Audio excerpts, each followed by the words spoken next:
This is Andrew O'Hare for Salon.com here in New York, where I'm very excited today to be speaking with Charlie Kaufman, writer and director of the new film Synecdoche, New York.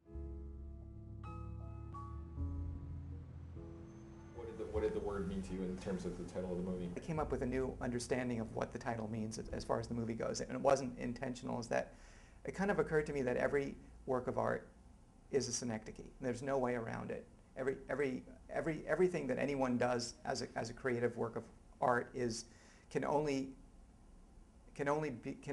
represent an aspect of the whole of something, and I can't think of an exception to that. And so I think that means that this movie is a synecdoche, you know, and in the exploration of this man's life.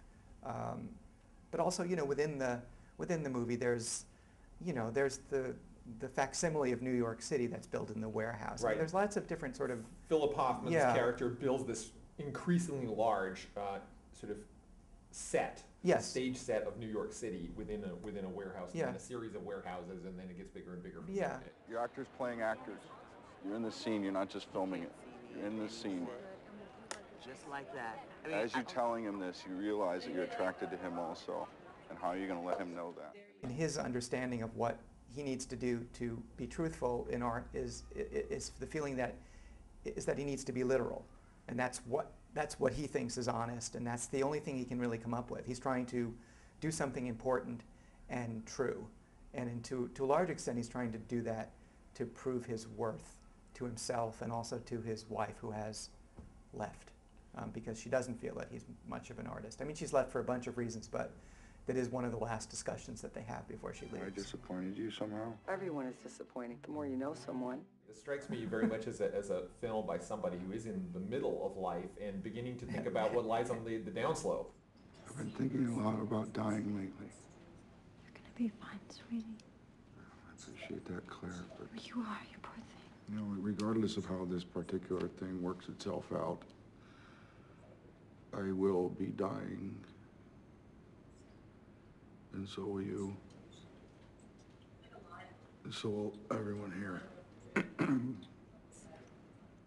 I think as you get older, you start, I mean, I've always sort of been, you know, preoccupied with issues of dying and illness and, you know, all that stuff that's in this movie it's not new for me, but it does become more a part of my life as I get older, and, you know, watching people die and get sick, and, you know, and I'm dealing with my own issues, and, you know, so, yeah. It's a real thing, and I think it's a real thing that it's a universal thing. You know, I'm this age now. If I live long enough, I'll be that age. I was 20, you know, I was 10, I was 4. People who are 20 now will be 50.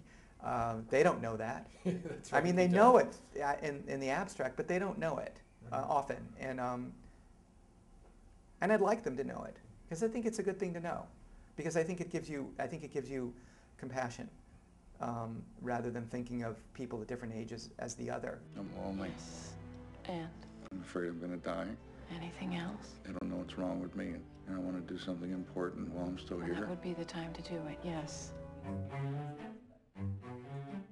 I feel like the balance between comedy and pathos, to use that word rather than tragedy in this work, is maybe even a finer balance. You've always had that in the beginning, with certainly going to Being John Malkovich and forward, you've had that balance. And this is a funny film too in many areas, but it's also about someone growing older and facing the end of his life and dealing with tremendous and painful loss.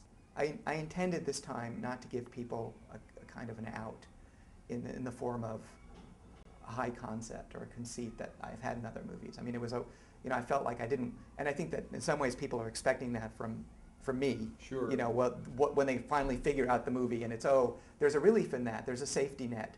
You figured it out. It's someone's being erased, or, you know, someone's going to John Malkovich's head, or whatever that Right. whatever that joke is. Right. I intentionally didn't include it in this movie. So this movie, I mean, as surreal as it is and as dreamlike as it is, it follows a man till the very end of his life, and it doesn't at any point say, I'm just kidding.